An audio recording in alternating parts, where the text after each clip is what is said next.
শুভ দুপুর বন্ধুরা, পুষ্পা কিচেনে আপনাদের স্বাগত জানাই। আজকে আমি রান্না করব চিংড়ি মাছ, ফুলকপি আলু দিয়ে চিংড়ি মাছের রসা আর সজনে ফুলের বড়া। তো দেখতে থাকুন ভিডিওটা, আশা করি আপনাদের ভালো লাগবে। আমি প্রথমে চিংড়ি মাছগুলোকে বেছে পরিষ্কার করে নিচ্ছি। চিংড়ি মাছগুলোকে আমি বেছে ধুয়ে পরিষ্কার করে নিয়েছি। এবার কেটে নিচ্ছি আমি ফুলকপিগুলো আমি মিডিয়াম সাইজ করে কেটে নিচ্ছি। আর কেটে নিচ্ছি আমি আলুটাকে একটু বড় বড় টুকরো করেই আমি কেটে নিচ্ছি। আলু ফুলকপি আমি সব কেটে নিয়েছি। এবার আমি সবজিগুলোকে ধুয়ে নিচ্ছি। আলু ফুলকপি সব আমি পরিষ্কার করে ধুয়ে নিয়েছি। এবার কেটে নিচ্ছি আমি টমেটো। আমার ফুলকপি রসার সব সবজি কেটে নেওয়া হয়ে গেছে। কটা মটরশুঁটি আমি বেছে নিয়েছি। এবার কিছুটা ধনেপাতা কুচিয়ে নিলাম। এবার আমি মশলা কেটে নিচ্ছি। মশলায় নিয়েছি আমি পেঁয়াজ, আদা, রসুন, লঙ্কা। পেঁয়াজটাকে প্রথমে কুচিয়ে নিচ্ছি। পেঁয়াজগুলো আমি কুচিয়ে নিয়েছি। এবার আমি মশলা বেটে নেব। মশলায় আমি প্রথমে শুকনো লঙ্কা বেটে নিচ্ছি। শুকনো লঙ্কাটাকে আমি একটু মিহি করে বেটে নেব। শুকনো লঙ্কাটা আমার মিহি করে বেটে নেওয়া হয়ে গেছে। এবার আমি শুকনো লঙ্কাটাকে উঠিয়ে রাখবো। শুকনো লঙ্কা উঠিয়ে রেখে আমি শিলে দিয়ে দিয়েছি পেঁয়াজ, আদা, রসুন। পেঁয়াজ, আদা, রসুনটাকেও এবার আমি একটু মিহি করে বেটে নেব। এই মশলাটাও আমার মিহি করে বেটে নেওয়া হয়ে গেছে। এবার আমি মশলাটাকে শিলের থেকে উঠিয়ে রাখছি।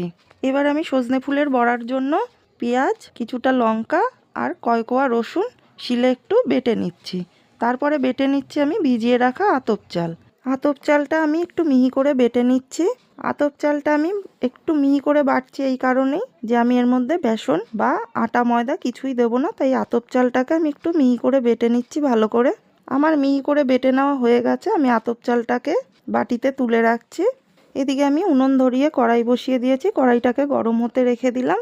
আর ধুয়ে পরিষ্কার করে রাখা চিংড়ি মাছ কটায় লবণ হলুদ মাখিয়ে নিচ্ছি। প্রথমে দিলাম লবণ, তারপরে হলুদ। লবণ হলুদটা আমি একটু ভালো করে মাখিয়ে নিয়েছি। এদিকে আমার কড়াই গরম হয়ে গেছে। কড়াইতে দিয়ে দিচ্ছি পরিমাণ মতো সাদা তেল। তেলটাকে একটু নেড়ে চেড়ে গরম করে নিচ্ছি। তারপরে আমি দিয়ে দেবো নুন হলুদে মেখে রাখা আমার চিংড়ি মাছ কটা। আমি চিংড়ি মাছ কটাকে দিয়ে দিয়েছি। এবার একটু নেড়ে চেড়ে ভেজে নিচ্ছি। চিংড়ি মাছ কটা আমার ভালো করে ভাজা হয়ে গেছে। আমি চিংড়ি মাছ কটাকে উঠিয়ে নিচ্ছি বাটিতে। চিংড়ি মাছ উঠিয়ে রেখে আমি কড়াই পরিষ্কার করে নিয়েছি। কড়াইতে দিয়ে দিচ্ছি পরিমাণ মতো সাদা তেল। তেলটা গরম হয়ে গেছে। তেলে দিয়ে দিচ্ছি গোটা জিরে ফোড়ন আর একটা তেজপাতা। গোটা জিরা তেজপাতাটাকে একটু নেড়েচেড়ে ভেজে নিয়েছি। এবার দিয়ে দিচ্ছি কেটে ধুয়ে রাখা আলু কটা। আলু কটাকে দিয়ে আমি একটু নেড়েচেড়ে সময় নিয়ে আলুগুলোকে ভেজে নিচ্ছি। আলুগুলোকে আমি একটু সময় নিয়ে ভেজে নিয়েছি ভালো করে। এবার দিয়ে দিচ্ছি কেটে ধুয়ে রাখা ফুলকপি দিয়ে আমি একটু নেড়েচেড়ে আলুর সাথে ফুলকপিগুলোকে সময় নিয়ে আরও কিছুক্ষণ ভেজে নেব। ফুলকপিটাকে একটু নেড়েচেড়ে আমি দিয়ে দিচ্ছি টমেটো আর কটা মটরশুঁটি। টমেটো আর মটরশুঁটি দিয়ে নেড়েচেড়ে আমি আরও কিছুক্ষণ সময় নিয়ে ভেজে নেব। আমার ভালো করে ভেজে নেওয়া হয়ে গেছে। এবার দিয়ে দিচ্ছি বেটে রাখা মশলাটা, পেঁয়াজ, আদা, রসুন, লঙ্কা। মশলাটা দিয়ে সবজির সাথে নেড়েচেড়ে মশলাটাকেও আমি কিছুক্ষণ ভেজে নেব। আমি মশলাটাকে ভালো করে ভেজে নিয়েছি। এবার দিয়ে দিচ্ছি পরিমাণ মতো লবণ, দিচ্ছি হলুদ, দিচ্ছি ধনের গুঁড়ো, দিচ্ছি জিরের গুঁড়ো। সব গুঁড়ো মশলাগুলো দিয়ে আমি নেড়েচেড়ে সময় নিয়ে আমি সবজিটাকে ভালো করে কষিয়ে নেব। আমি নেড়েচেড়ে ভালো করে সবজিটাকে কষিয়ে নিয়েছি। আমার সবজিগুলো প্রায় সেদ্ধও হয়ে গেছে। আমি এবার দিয়ে দিচ্ছি ঝোলের জন্য পরিমাণ মতো জল দিয়ে একটু নেড়েচেড়ে একটা ঢাকা চাপা দিয়ে আমি 5 মিনিট মতো জাল করে নেব। আমি সবজিটাকে জাল হতে দিয়ে এদিকে বেটে রাখা চালের মধ্যে সজনে ফুলগুলোকে দিয়ে পরিমাণ মতো লবণ আর পরিমাণ মতো হলুদ দিয়ে সজনে ফুলটাকে মেখে নিচ্ছি। আমি সজনে ফুল কটাকে ভালো করে মেখে নিয়েছি। ওদিকে আমার তরকারিটাও ভালো করে জাল হয়ে গেছে। এবার আমি ঢাকনাটা খুলে নেড়ে চেড়ে জোরে জোরে জাল দিয়ে ঝোলটাকে আরেকটু টানিয়ে নেব। এবার আমি ভেজে রাখা চিংড়ি মাছ কটাকে দিয়ে দিলাম। চিংড়ি মাছ কটাকে দিয়ে নেড়ে চেড়ে আমি আরও কিছুক্ষণ জাল করে নেব। তরকারিটা আমার ভালো করে ফুটিয়ে নেওয়া হয়ে গেছে। এবার দিয়ে দিচ্ছি কুচিয়ে রাখা ধনেপাতা দিয়ে নেড়ে চেড়ে আমি তরকারির সাথে ধনেপাতাটাকে মিশিয়ে দিচ্ছি।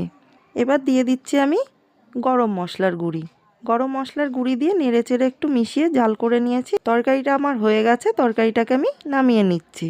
চিংড়ি মাছ দিয়ে ফুলকপি আলুর রসা খাওয়ার জন্য এখন তৈরি। আমি তরকারি নামিয়ে কড়াই পরিষ্কার করে নিয়েছি। কড়াই বসিয়ে দিয়েছি উনুনে। কড়াইতে দিয়ে দিলাম পরিমাণ মতো সাদা তেল। তেলটাকে আমি একটু গরম করে নিয়েছি। এবার দিয়ে দেব চালের গুঁড়ো দিয়ে মেখে রাখা সজনে ফুলের ব্যাটারটা। এক এক করে আমি বড়ার শেপে কড়াইতে দিয়ে দিচ্ছি। আমি এক এক করে সবকটা বড়া তেলের ওপর ছেড়ে দিয়েছি।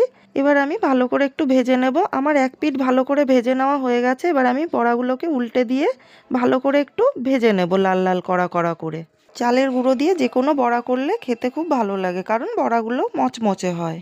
আমার এই রেসিপিগুলো আপনাদের কেমন লাগছে আমাকে কমেন্টে অবশ্যই জানাবেন। ভালো লাগলে একটি লাইক করে দেবেন, সাবস্ক্রাইব করে আমার চ্যানেলটির পাশে থাকবেন।